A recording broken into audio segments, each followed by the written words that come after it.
Hello there, everyone. Zantok here with Select Star Gaming, and welcome to another episode here of 9 Hours, 9 Persons, 9 Doors. Continuing on from the stream archive footage that I played a while back, but let's go ahead and kick it off to Past Me, who's going to be continuing through the game. Take it away. Junpei, Clover, and Lotus leapt out of the laboratory, slamming the doors shut behind them.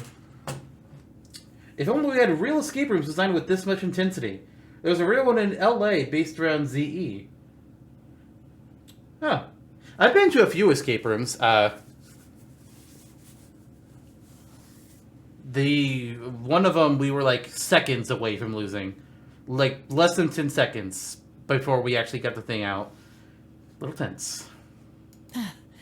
Whew, thank God we got out of there. Don't forget to switch to novel mode briefly before starting the next room. You mean adventure? Because we're in novel mode. How about this? I'll keep an eye on chat, and you tell me when to switch to adventure, because you know when the next room's going to start. Unless you mean literally the very next room. Yeah, finally. Oh, yeah. All three collapsed against the wall, breathing heavily. Junpei's heart was pounding in his chest, and his whole body felt weak. He inhaled gulps of clear air, and with each one he could feel his body begin to calm down. All right, let's go. Okay. They nodded to each other and started off down the hallway. Before long, they found a few new doors, but all of them were locked. Damn, none of these open. They're all locked. How about that one? The final door sat in a corner of the hallway. Let's hope this is the door with the prize. Do I need to switch to adventure mode now? Or is this gonna... Junpei grabbed the door handle and was about to open when... a voice cried out from behind him. It was neither Clover nor Lotus, but he recognized it. Snake? There was no doubt the voice belonged to... Junpei! Oh. Huh? Stop calling me that. He spun around. There at the other end of the hall, Junpei saw human figures running toward him. Wow, the reunion happened a lot faster this time. 3 of them. June? Santa! 7! They stopped short in front of Junpei and his companions, gasping for air. Hey, what are you guys doing here? Well, we came out of a room. What? But we didn't... Before he could finish, Clover Hey spoke. guys, could you come take a look at this? She was standing near the end of a small hallway that branched off to the right. The rest of them ran over to her, curious as to what she'd found. Hey, on the wall. A map of the ship's interior? It says C deck. So it's the map for this floor then? Door 7. And... Door 8. Yep, they both eventually end up at this hallway.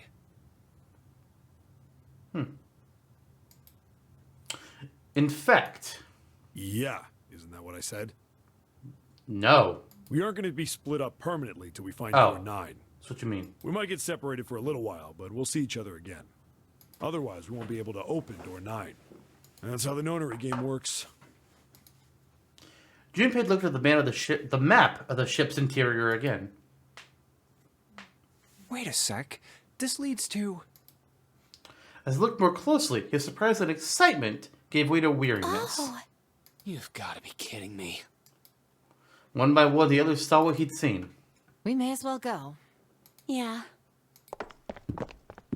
As one, they all moved back towards the door Junpei had only a moment ago been ready to open. Almost forgot. We should keep this. He pulled the map of the ship's interior out the wall, put it in his pocket, and followed the others. 6 of them stood in front of the door, arrayed in a semicircle. Santa stepped forward. He took hold of the door and spoke without looking back at the other 5. Ready? I'm gonna open it. They nodded their silent assent. With a deep breath, Santa threw open the door.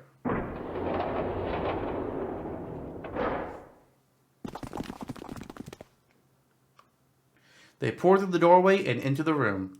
Even without looking around, each one of them knew where they were. We're back in that hospital room, aren't we? They were just where the map had said they would We're be. back. Yep.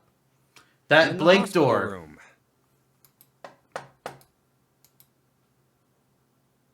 I see. I believe I understand what you're saying. Hey, that's The six right. of you split into 2 teams and went through doors 7 and 8. You solved the puzzles in the operating room and the laboratory, and then met one another in the hallway after opening your respective locked doors. He looked like anyone might, after only just waking up, but it seemed that his brain was working as well as ever. He managed to grasp, summarize, and understand each team's report. At any rate, I feel a bit silly for my little show of altruism. I know I said I was sure you'd come back for me. But he didn't think this I didn't soon. think it would happen so soon, though. Ace shook his head with a rueful smile. Well, we saw each other again and we ain't dead, so I say that's good enough. 7 smiled. Anyway, I say we get out of this creepy old place. We found the key we need. The key? Ain't that what I just said? I'm talking about the Jupiter key. We found it in the operating room. Interesting, because we found the Earth Here. key. 7 tossed something small and metallic toward Junpei. Whoa. Nice catch. Jeez. He caught it, and found that the object was a key. I see. So this is Jupiter. On it, someone had engraved a symbol very similar to a 4. He looked over at June, but nodded back. It had to be the Jupiter symbol. I'm gonna let you hold on to that, alright? Yeah, on it. Well, I've got something for you too then. Here, it's the Saturn key card. We found it in the kitchen. When were you in the kitchen? I might lose it. It's probably better if you hold on to it. That way it won't be my fault if it gets lost. Fair. Yeah, on it. And with that, she pressed it into Junpei's hand. He felt slightly less than honored. So, how many unused keys do we have now? There's the Earth key we found in the laboratory. The Jupiter key you just gave me. And the Saturn key card from Lotus. I'll keep them safe. I'm guessing the kitchen was one of the rooms that I would have gone through if I went in the 4 door in the very beginning instead of the 5 door. Whatever that door was. I think it was 4. Junpei tucked the new keys into his pocket. And June spoke up again. The Jupiter key is supposed to be for the door at the end of that long, straight hallway, right? Yeah. Ooh. You're the protagonist. Have all these MacGuffins. Yeah, you know what? I was thinking, I was like, why are you just giving me all the keys? I'm not the leader here. That's... Junpei is the lord of this Fire Emblem game, so he's in charge of the convoy. Yeah. If the map's right, then it connects to the central staircase. Then, next to the stairs... Wait! They were the first words anyone had heard out of Clover in quite some time, unless we were just solving a puzzle with her. Her face suggested they weren't going to be very happy words. What about door 3? Look, you saw the map, right? It's the same as 7 and 8. Just lead us back to the big hospital room. But there could be another key. She's right. There's no point to seeing what's on the other side of that door. There is a point. At least there is for me. There were tears in her eyes, but she glared at 7 as hard as she could, just the same. She looked very much like a frightened puppy. There wasn't a man alive who could have resisted those eyes. 7 looked everywhere in the room except at Clover, and muttered and coughed apologies under his breath. Yeah, you're right, I'm sorry. Snake might be on the other side of door 3. Clover nodded once. The next person to speak was Ace. Very well. I'll be coming with you then. I've had a nice long rest. I think it's time I was up and about again. So 7, you'll help me, won't you? Huh? Me? Junpei did the calculations quickly in his head. 4 plus 1 plus 7 equals 12, and then 1 plus 2 equals 3. It looked like 7 was doing them too. At last, he gave up. Damn. Well, I guess that's how it's gotta be. So I'm going with you, huh? Yes, you are. Alright, let's get moving. And so it was decided that Clover, Ace, and 7 would discover what lay beyond door 3. Okay, we're heading out. Be careful. Whoa. Didn't think I'd be hearing that from you, Lotus. Don't let it go to your head. I'd be in trouble if the 3 of you bought it. Because you're trying to think of how to get 9. Yeah. The rest of us can't open the 9 door. Ah, the truth comes out.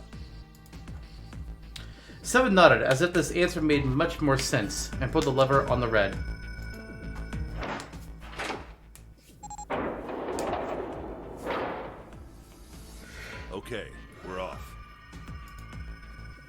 The door opened, and Ace, Clover, and Seven jumped through it. 6, 7, 8.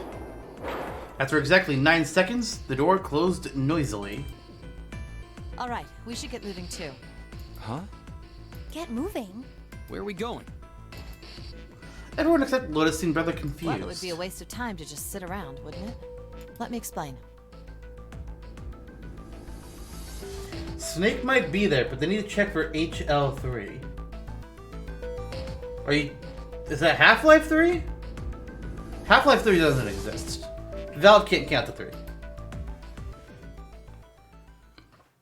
That's why we got Back for Blood. Oh, I get it. We're gonna see if we can get anywhere interesting with the Jupiter key. Yes. If we're lucky, we might find Snake. They were at the end of the hallway, lined by individual hospital rooms. And here's the Jupiter symbol on the keyhole. All right, Junpei, open it if you please. Yeah, on it. Junpei pulled out the Jupiter key out of his pocket and slid it into the keyhole. He twisted. With a nice, sharp click, he felt the door unlock. Junpei sucked in a breath, held it, and opened the door as quietly as he could.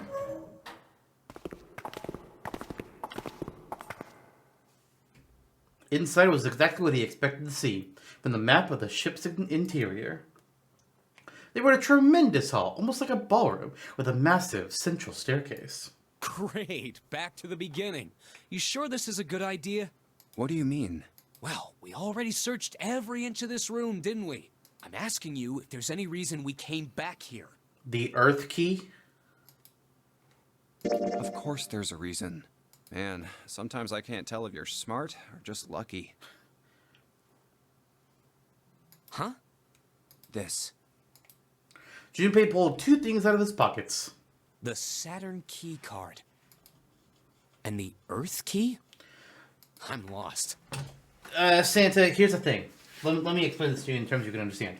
Not only is this a visual novel, escape room, / murder mystery kind of, it's also a Metroidvania.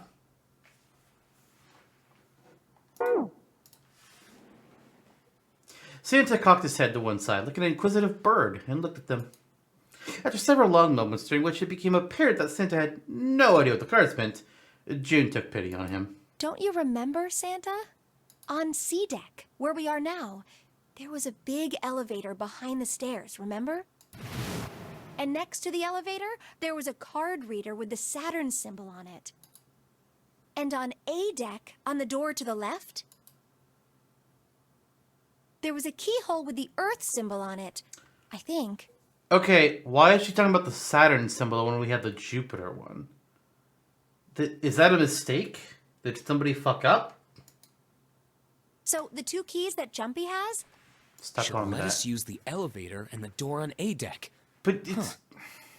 Yes, that's right. But Saturn's not Jupiter. June smiled, pleased with herself. So did Santa. All right, I got it. Let's get started then. What do you say we split into 2 teams?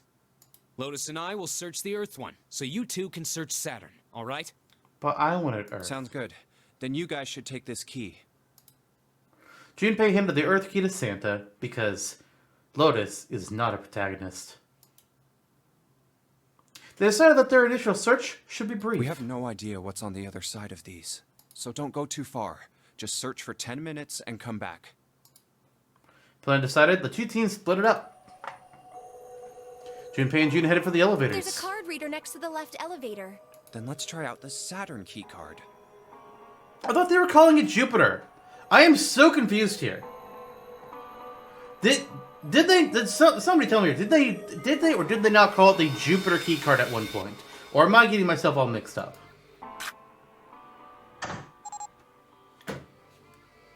Okay. Great! It looks like it's working now. All right, now how do I call the elevator? Actually, can't I look here? How far back will this go?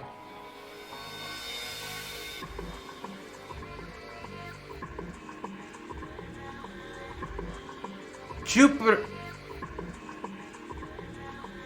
Wait. Oh, that's when we used on the door already. Okay. Never mind. I knew I was getting Jupiter somewhere. Okay. Alright. There's a lot. There's a single button to the right of the elevator door. Oh, it only has the upside down triangle on it. I guess there's no up button. Well, we may as well try pushing this one. The door slid shut, and they heard the grinding of the motor as the elevator car moved down.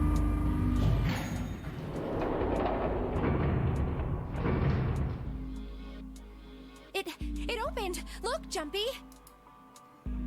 June's voice is excited, but Junpei could hear a tinge of anxiety. Sweet! It opened! Let's get going. He grinned at June and stepped toward the open door. As he was about to step foot in it, he felt a hand on his arm. Wait! What? I'm not really, I just, oh gosh. Are you scared of elevators? Junpei was at something of a loss. What could she possibly be so frightened of? June was probably afraid of...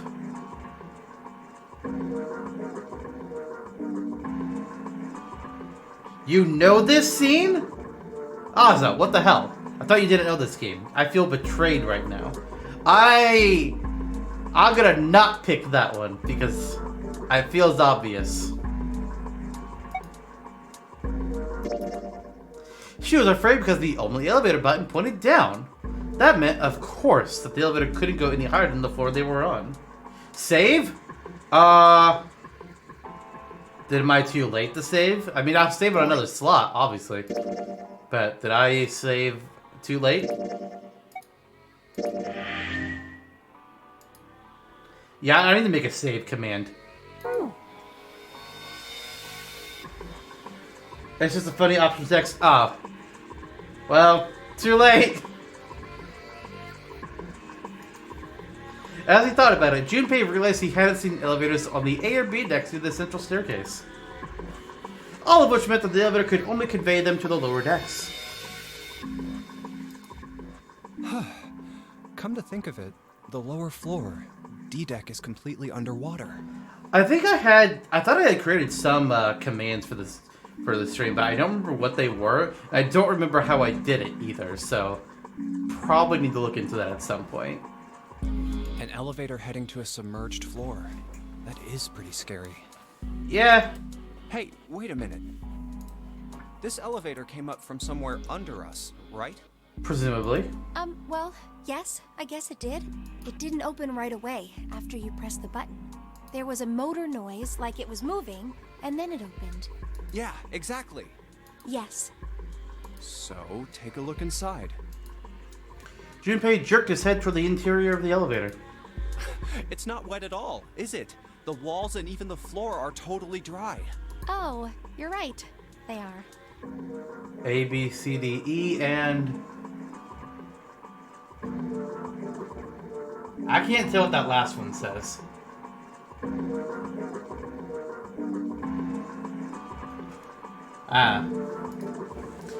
She looked around the elevator, slightly embarrassed. Let's test it.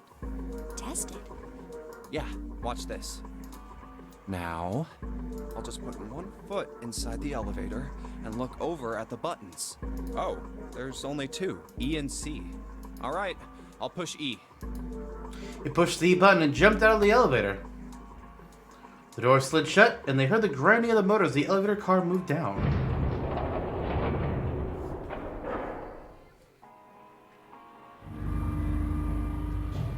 I think I can hear it opening on E deck. Okay, that's done.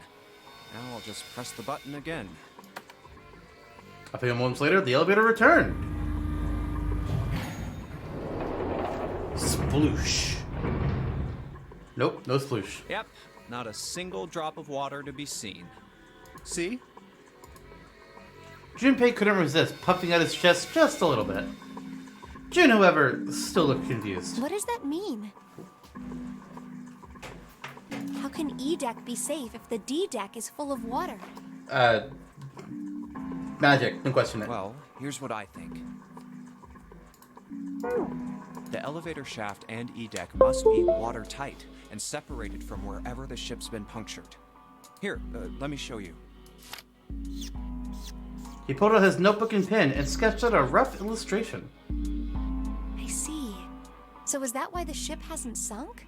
The shape of the inside keeps it all from filling with water? Yeah, I think that's what's going on.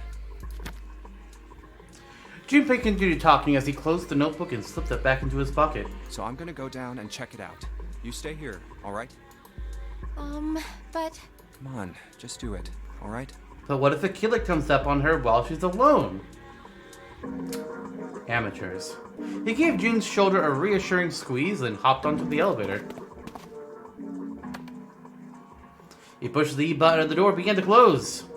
Jun looked worried, her eyes darting back and forth as if she was trying to make a decision when suddenly... I'm coming with you! Huh?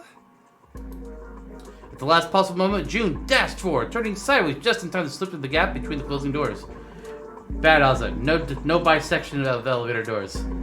Meanwhile, the Gigantic was made after the Titanic, so they did make extra precautions so it didn't sink. Didn't stop it from sinking anyway from a German mine. Yeah. Hey, wait! Junpei jammed his finger against the open button, but it was too late. Oh, crap. It closed. The door had shut. He and Jun were in the elevator, and it was headed down to E deck. He was so surprised by Jun that he didn't even have time to think about what awaited him on the E deck. I can't just let you go alone, you know. Ah, jeez.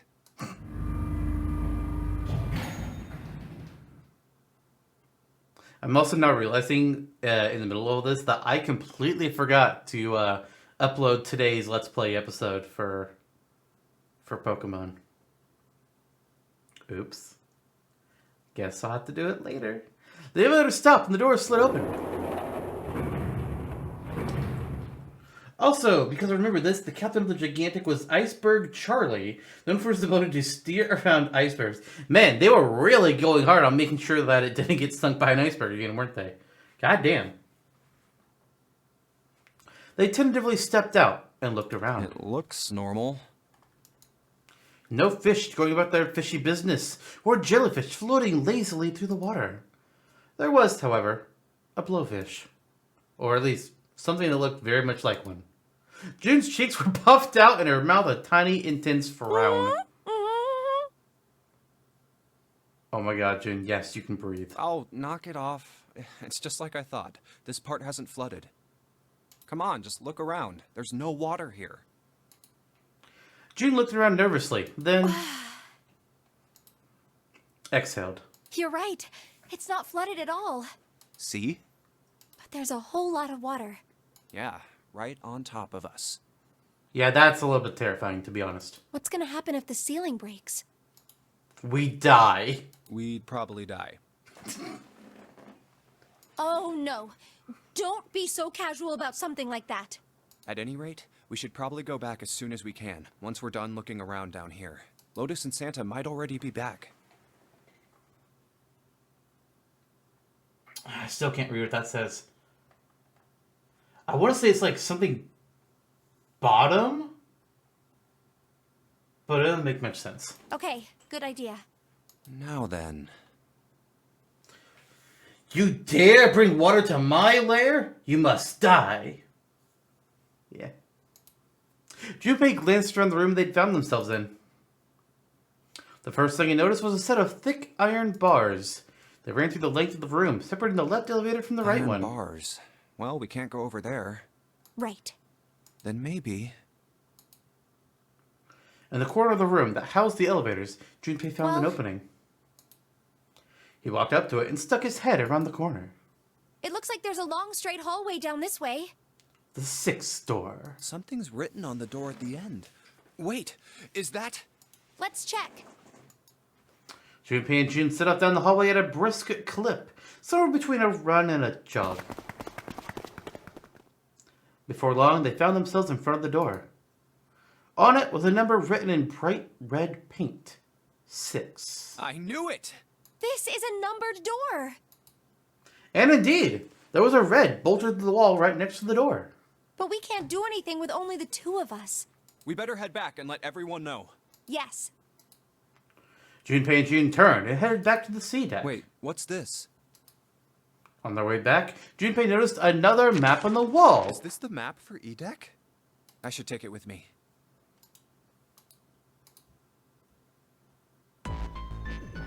Huh, so you guys found door 1. They'd met back up with Santa and Lotus, who had explained what they'd found. Apparently, there was another numbered door on A-Deck, just like the one on E-Deck, beyond the door that the Earth Key opened. According to Santa and Lotus, there was a 1 on the door. So now we've located 2 new doors, the 6 door and the 1 door. You know, it is interesting that E-Deck wasn't flooded. Lotus is quiet for a moment, lost in thought. We don't really know if all of E-Deck is safe. We only checked the area around the elevator. Yeah, even so, it's still very interesting. You said the 6th door was there, right? Yes. Yeah. And that means Zero planned all this out, even the sinking. Yeah. That would have meant some pretty serious remodeling of the ship's interior. It's pretty mind-blowing when you think about it. Yeah. I wonder how long it took. I can't even imagine how much it must have cost. It would have been a ton, that's for sure. Well, that does go along with what Ace was saying. The most reasonable explanation would be that this was done by some organization with access to a whole lot of cash. Yes, it does make sense. That thought made them all go quiet for a moment.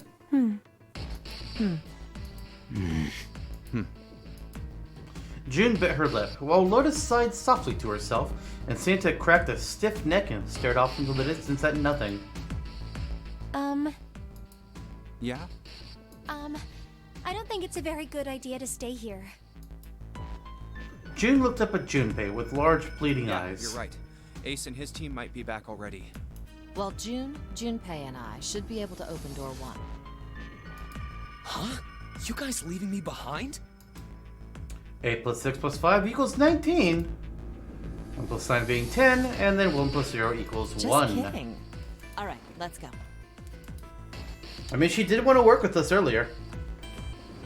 Lotus's words were all the impetus they needed. Back to the large hospital room they went.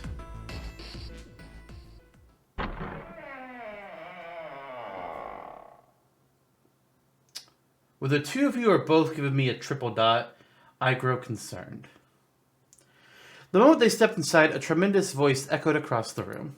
Hey! Where the hell did you guys go? Kitchen? We were hungry? It was 7. 7? God, they do that a lot in this game.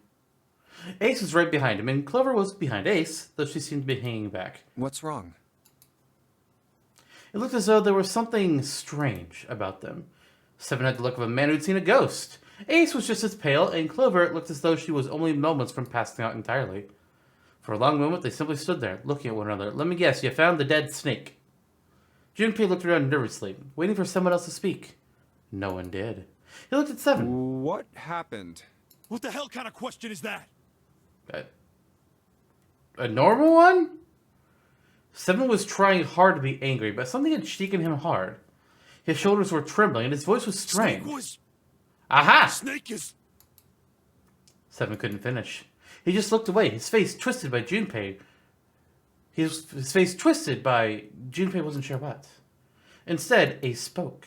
He took a deep breath, closed his eyes, and spoke. Snake is dead. He died, just as the 9th man did. But how did he get in? He would have needed other people to open the door for him, right? It was as if all the air had suddenly been sucked out of the room. Junpei felt his heartbeat quicken, and he realized he was having trouble breathing. He could feel cold sweat beating on his forehead and neck. June, Santa, and Lotus looked the way he felt. All 3 were frozen in place, their faces white. God, that's not true, is it? We should make sure. Yeah, right. We should. They nodded to one another and headed for the number 3 door. Wait! Not that way. What? Why not? They stopped short and turned to look at 7. He was pointing at the door with no number. I I stuck thought- a screwdriver in there to keep the door from closing.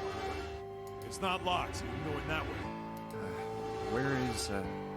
Where is he? The shower room.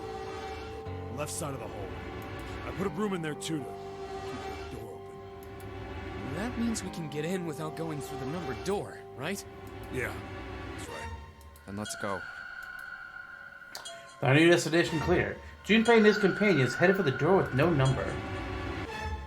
Opening the hallway, it was easy to spot the metal door on the left wall. This wasn't open when we passed here before. But now, just as Heaven had said, there's a broom stuck between the door and the frame, keeping it open. Well, let's keep going. They looked at it for a moment, then stepped inside. Oh, it smells horrible. Lotus wrinkled her nose and covered her mouth in disgust. Even Santa pinched his nose shut. Oh, yeah. This is pretty awful. I feel like I'm gonna puke. But just as they had said, perhaps worse. A hideous smell filled the room so thick they could almost taste it. It was sour and smelled of fish, feces, and burnt meat. It worked its way through Junpei's nose and down his throat to pound against the entrance to his stomach. He put his hand over his mouth and struggled to keep what little was in his stomach where it belonged. Where is he? Where's Snake? LLR? Okay. They didn't have to wonder where the body was. There. There's blood everywhere. A few arms with a splatter reaching towards them as they walked to the door. All one had to do was follow the many radial arms to their source. The body itself was hidden behind a divider. June, you should stay here. But Please, just do me a favor, okay? Alright? He didn't give her a chance to say no. He put his hand on her shoulder as if to shove her into the ground, took a tent pole, turned, and walked toward the end of the divider. It felt like it took an eternity for him to get there. Santa and Lotus followed, timid and nervous as a pair of children. Eventually, they reached the divider.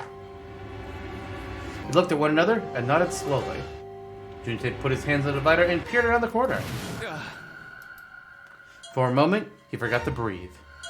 He felt his heart collapse in his chest like an empty cigarette carton, and time froze. He knew in that instant that he would take the image before him to his grave. What was left of the body sat in a sea of blood. Chunks of flesh, torn from the body, sat in the blood like tiny islands in a great red sea. A vast drunken hole had been torn to the torso, and what remained of his intestines spilled out of it like fresh spaghetti. Smaller chunks of meat had splattered against the wall and became stuck there as they dried. Globules of yellowish fat had left trails like tiny slugs as gravity pulled them down the wall, even as they dried to it. Just like Jesus fuck. Santa's voice was strained. Junpei suspected he was holding down some vomit of his own. Just like the ninth man. Is there a left arm? Good question, Asa! The detonator in his bracelet set off the bomb in his gut. It looked as though the explosion had been quite powerful. Oh God. The bone is coming out of his left arm. But here's the question. If he was killed by the exploding bomb, something else had to have triggered it than the rules that we know of. Otherwise he should have died in the hallway out of the room 3 door. So what the fuck? It's definitely an open fracture. His legs were both bent in an odd, unnatural way, and his left arm had split open, exposing the painfully white bone of his ulna. Wait. I thought his left arm was the one that was fake.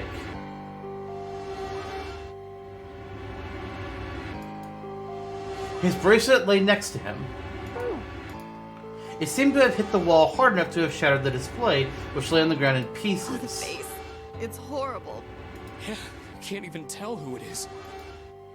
Half of his head had simply collapsed. The blood coating almost made it look like raw pizza dough covered in tomato sauce.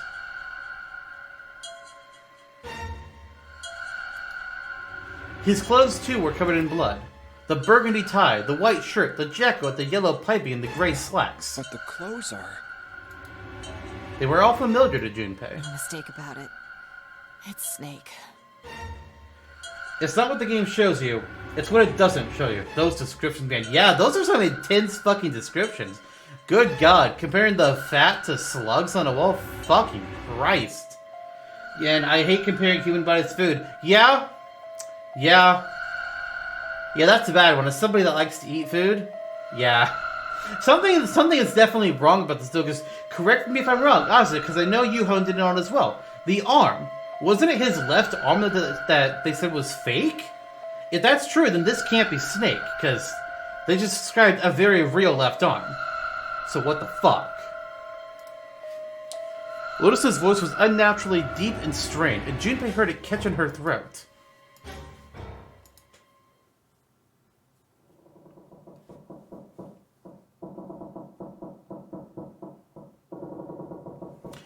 The squeal of tortured metal made Junpei's teeth curl.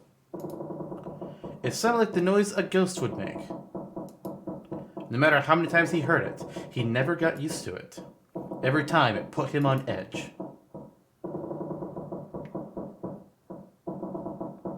Twin theory! Clover has another brother. I mean!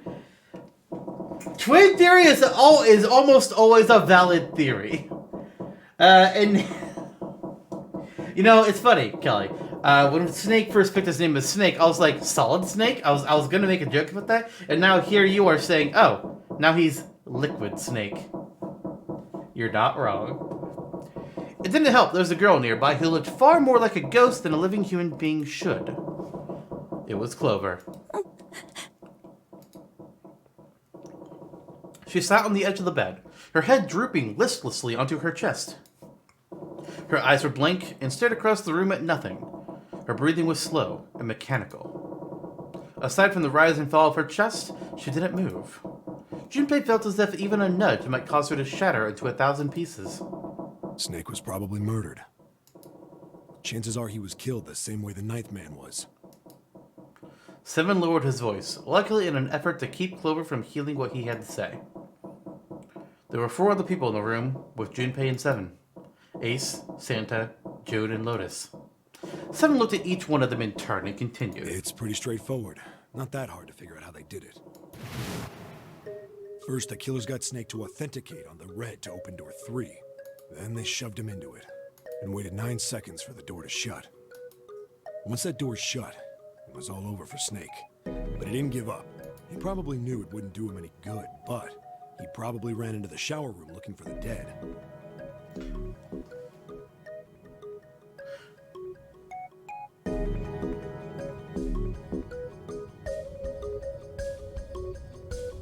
Okay. I thought the shower was past the dead. Like, that was my assumption. It was a small chance, but it wasn't like he had anything to lose. Unfortunately, it didn't work. The detonator is only deactivated if everybody who authenticated when they went in uses the dead. Snake was the only one who went through the door, and then 81 seconds after he was shoved in, that happened. I see. So that's what you meant by killers, huh? You need at least 3 people to open one of the numbered doors, including Snake. It wouldn't open for Snake and a single killer.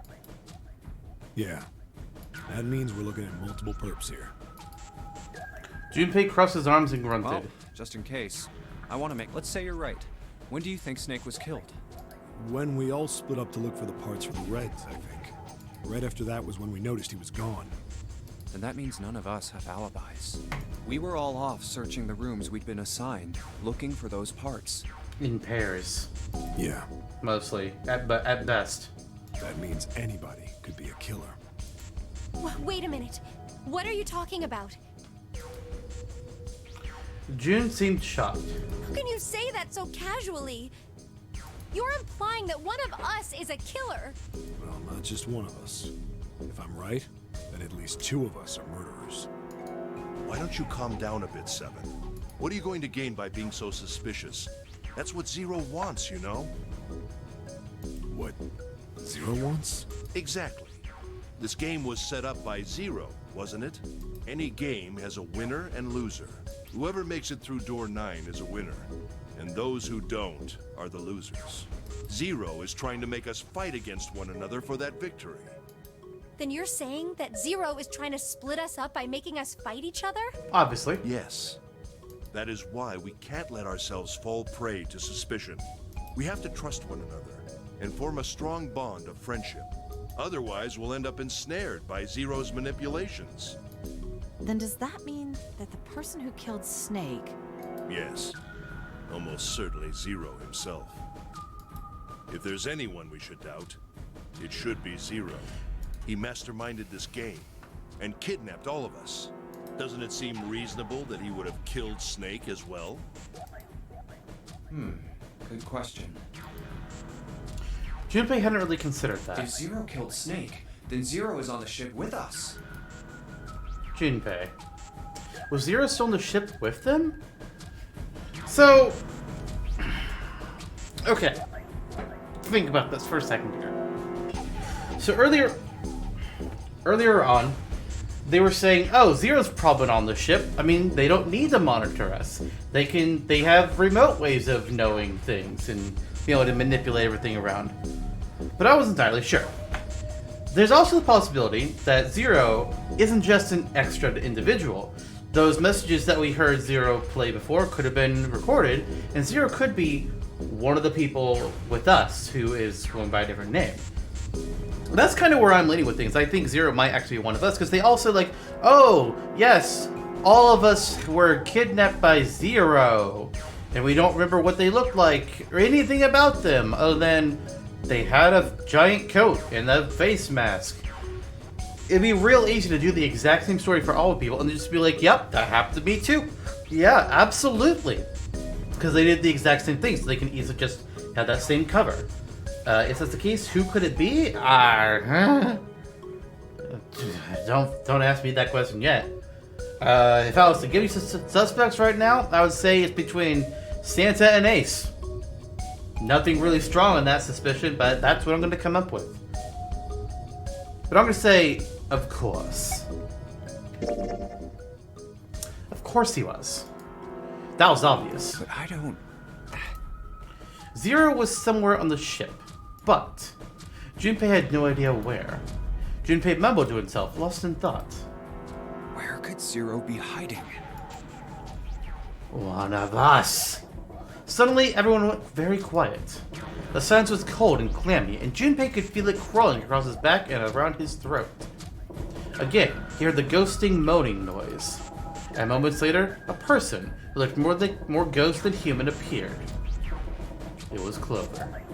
She looked at the floor as she spoke, and her voice was a cold monotone. I think Zero is one of us. I mean, come on. Come on.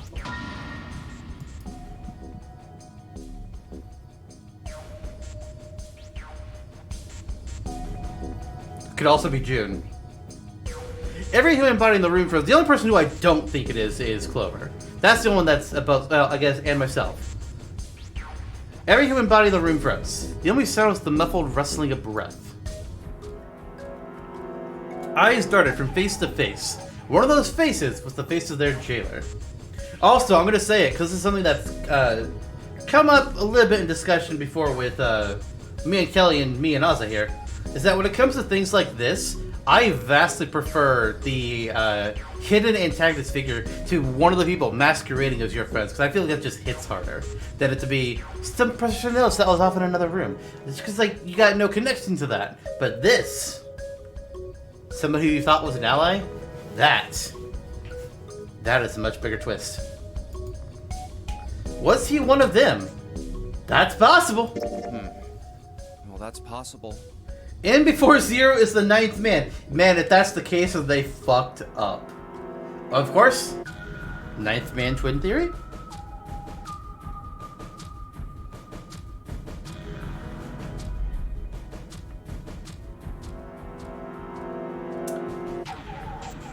Ninth man twin theory, though? That beginning of that plot sounds a little bit familiar now that I think about it. No, you didn't tell me it'd be like this. I thought something else was happening. Huh? Like Clover said, Zero might be one of us. I doubt it, though. What are you saying, Jumpy? Didn't you hear what Ace said? I'm saying you're suspect number 3. That's what I'm saying. Exactly. I said we shouldn't suspect one another for no reason. No reason. I've got a great reason. And what's that? The bracelets. He held out his left arm. Why are the bombs in our bodies connected to the bracelets? You're all thinking Zero's hiding somewhere watching us, right?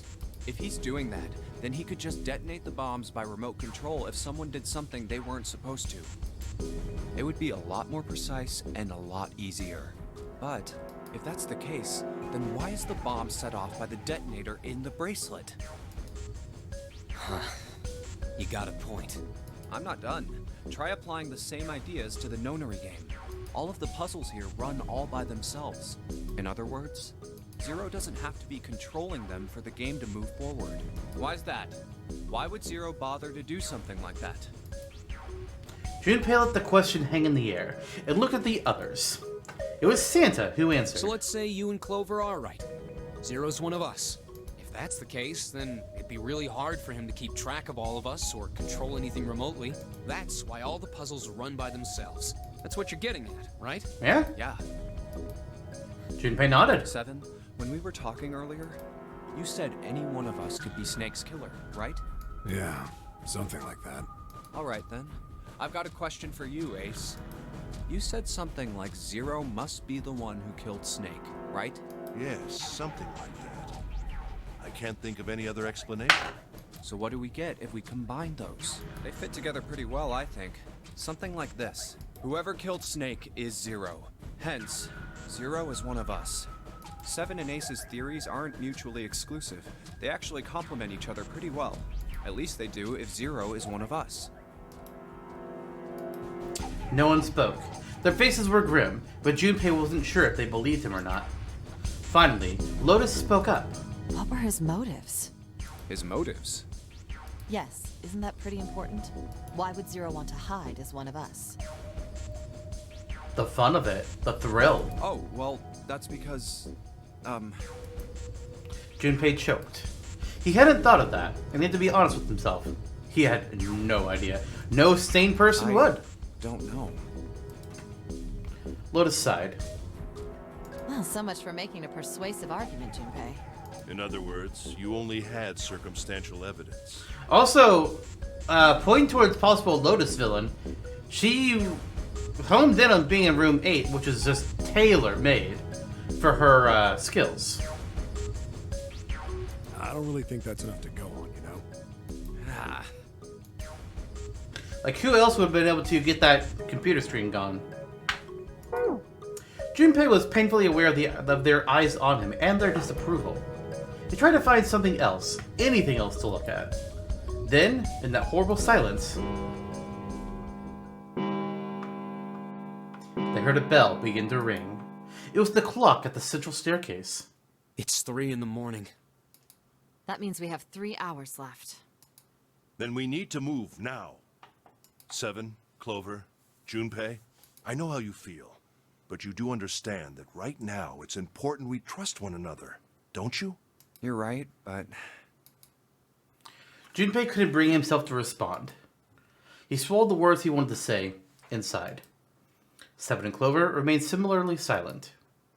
Their eyes were looking at something somewhere else, very far away. We must go. We have very little time left. Big points towards Ace being the baddie. He's being extremely defensive with the idea that Zero is one of them, and he quickly volunteered to be left behind. Zero would have known that they would have just been coming back through these doors. They all knew where they were going. Our next destination is Mercury. But maybe you and June should check it out first and then report back to us. All right, let's go, June. Right. My only real thoughts on June being the baddie is the best friend trope. Here it is. And I don't have much to go on with Santa either, just his general attitude. It sat bolted to the wall near the stairs that led to the casino and the kitchen, between the 2 elevators. The Mercury card reader. We're using the card 7 gave us, right? Exactly, Ozza, exactly. Yeah, I found it when we were checking out the shower room. I think 7 said something like that. Anyway, let's see what happens. Junpei slid the card through the reader. The light on the reader turned green and made a tiny electronic noise. I guess the elevator works now. Junpei, I know it's only the two of us, but let's do our best. What's with you all of a sudden? Well, I'm happy we were put together. Really? You know it's just for searching E-Deck, right? Even so, I'm glad I'm with you. Laying it on a little thick there. First, we need to find out if the elevator comes up full of water. Just like we did before.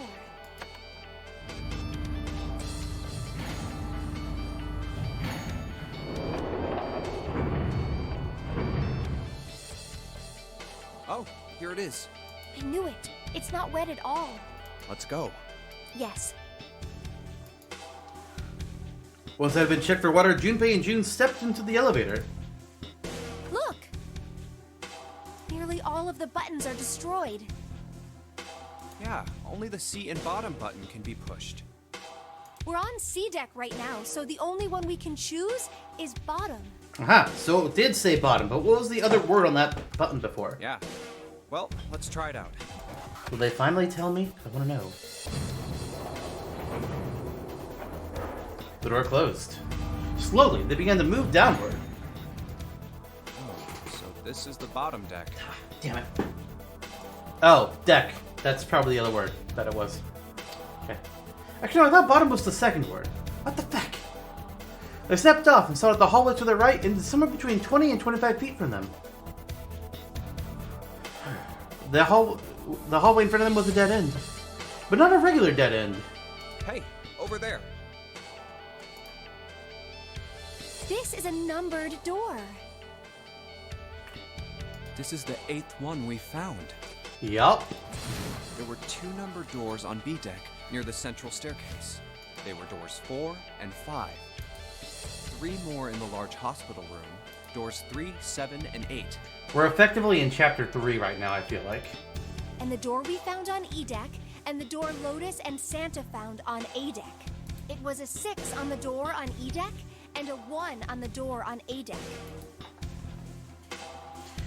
4, 5, 3, 7, 8, 6, 1! And now door 2 stood in front of Junpei. That means... Do you think the next door we find? Yeah, I think so. The next one's gonna be door 9. Despite himself, Junpei felt excited. There was something about that excitement that frightened him as well. Finally! Yeah. You don't look very happy about it, though. It's not that. I just hope nothing goes wrong. You're right. We should keep our fingers crossed. Let's head back. Okay. He did his best to put it from his mind and headed back to C deck with June. They've hit rock bottom. Is rock bottom the label on the button? 1, 2, 3, 4. All right, 7 pieces. The pieces of paper they'd folded up lay on the ground next to Junpei's legs.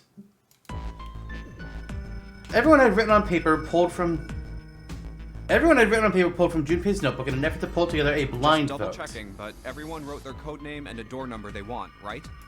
Yes, just like you told us earlier. Can't believe we're voting here. Why did they decide to vote that We way? need to make the whole thing fair, blah-de-blah. This is a complicated plan, you know. It's 3 doors to pick from. Behind one is the Cadillac. Behind the other 2 are death. There's probably a joke in here about how somebody would rather be dead than have a Cadillac. But I don't know cars. Hurry it up, Mr. I have a brilliant idea. They decided it wasn't fair to simply ask everyone at once. That would allow people to force others to go through certain doors. Yeah, quiet in the peanut gallery. And he had a plan. It wasn't a plan he wanted anyone catching wind of, however. So he did his best to act calm as he began to open and read the pieces All of right, paper. let's open these up. The first one says, Ace requests door 1. Yes, I do. Would you like me to explain why? Fucking go for it! No, we don't have time for that. Oh. Sorry. Let's keep going. I feel cheated. He opened the second Next one. is Santa. He wants door 6. Yeah, that's what I wrote. Junpei continued with the 3rd, 4th, and 5th pieces of paper. Rover wants 1, Lotus wants 2, and 7 also wants 2. Wait! Wait a minute. There's no way I'm going anywhere with the Elephant Man. Wow. No, there'd be no point to the voting if we let people change their choices because of stuff like that. But... no. Just give it up, Lotus. It's not like I want to hang out with some exhibitionist grandma. I am not an exhibitionist. I'm wearing clothes. Are you? Also, you didn't deny being a grandma. Barely. So, last I checked, that's not a crime. Maybe. But what about common decency? Nobody wants to have to look at a chick who looks like a half-naked raisin. Oh, Jesus fuck. Also, she didn't choose to get kidnapped in those clothes. Oh, I'm gonna kill you! Jesus. Lewis's hair flared out like the... Not good. Shut up, I'm reading. Like the mane of an angry lion, and she roared with a voice that shook the walls. Let go! Let go of me! I'm killing him! With some difficulty, Ace managed to restrain her. Junpei, read the rest. Right. Junpei tore his eyes away and looked down at the sixth piece of paper. He opened it. June wants door 6. Yes, I don't really have a reason. I just felt like it. People like picking the right number, it seems. All the papers save Junpei's had been read. He did some quick calculations in his head. So this was everyone's vote. Ace and Clover requested door 1. This is the door on A deck near the central staircase. 7 and Lotus requested door 2. This is the door on the bottom deck and could be reached by taking the elevator to the bottom of the ship. Santa and June requested door 6. This is the door on E deck and could be reached by taking the elevator near the central staircase down. The door I should choose is... It took him less than a second to run the numbers. He opened the seventh piece of paper and spoke. Okay, the last one is mine. I want to go through... I forgot who's going where. Wait. Haha! Let's see here. Ace and Clover at 1, 7 and Lotus 2, Santa and June 6. But also just like whoever I choose, I don't necessarily know that maps out, however. I don't want to be with these two. I haven't been with Santa and June yet. I'm going to say 6. I don't know that it's going to map out to be actually get them, because we can't have groups of 2, so, you know.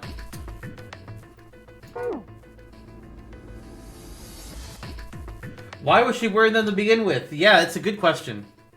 Apparently there's a supplementary narrative reason though, if Ozza wants to know. Oh. Only Ozza I gets want to to go answer. through door 6. Junpei flipped open the piece of paper. It read, Junpei, door 6. Of course it did. He'd written it after all. That's a problem. June spoke barely above a whisper, but they all knew what None she'd of these said. teams will be able to go through the doors they want. Yeah, I figured that'd be an issue. Clover and I chose door 1. Lotus and I chose door 2.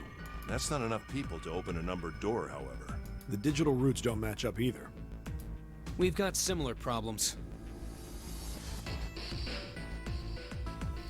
It's not really important to the story, but according to Uchikoshi, who I'm assuming is the director or producer on the game, Lotus was on her way to a belly dancing drum lesson when she was kidnapped or something like that.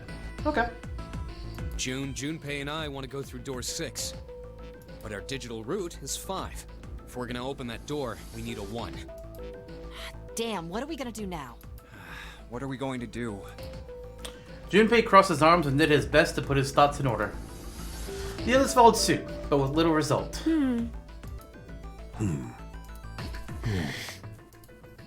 Stop the dots, people. Eventually, Clover broke the silence. Why don't 7 and Lotus go through door 1? With me. Her face was cold and flat, as was her voice, but her logic was sound. 7 and Lotus looked at each other. 7 plus 8 plus 4 equals 19, which goes to 10, which goes to 1. The first problem resolved. Ace spoke up. What about me? Isn't that obvious? Oof. Wasn't one of the teams just complaining that they didn't have a 1? You mean I should join Santa's team? Yes. Clover nodded, her face still cold and motionless. Her attitude and posture could not have been more different than the energetic girl of only a few hours before. No one seemed ready to contradict her. Her response was understandable, given the horrible situation in which she had found herself, but even so. I understand. I'll go through door 6 then. If we do as Clover has suggested, we can all pass through a numbered door and no one will be left behind. And I get what I wanted. I get to do a round with all people who I haven't done anything yet. Excellent. This seems to be the most reasonable solution. 3 plus 6 plus 5 plus 1, 15 to 6. 7. Lotus, what do you guys think?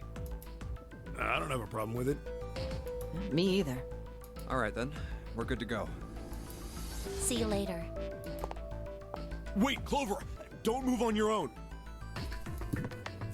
Oh, I'll be going too then. Yeah, be careful. We should get going as well. At last, Junpei and the other 6 had managed to separate themselves into 2 teams. Clover, 7, and Lotus headed to A deck, where door 1 was near the main staircase. Junpei, June, Ace, and Santa, however, took the elevator to E deck.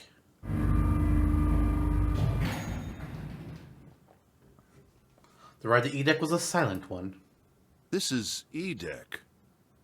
There should be a door at the end of the hall. Alright, let's go. Santa's words jolted them to action, and they stepped out of the elevator into a long, straight hallway. Before long, they arrived in front of door 6. Here it is. You guys ready? Yeah. Then let's get to it. One by one, they put their palms over the red. With a soft electronic noise that authenticated each of them.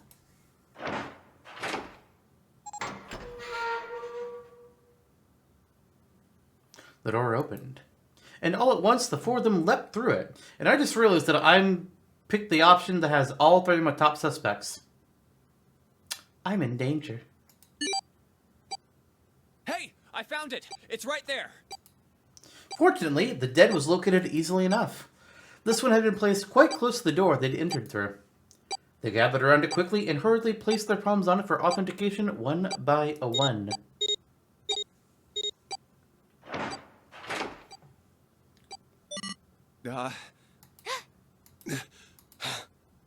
It stopped.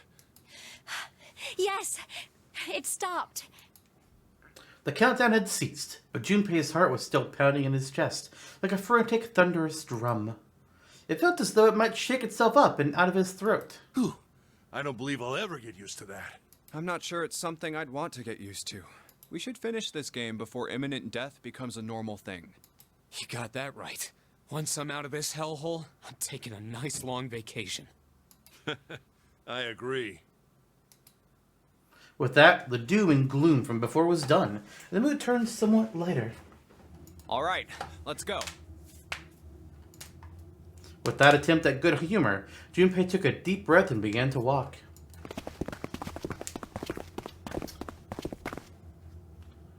He jogged down the stairs to the end of the hallway and found himself staring at the large door as I am advised to switch to adventure mode for a short time.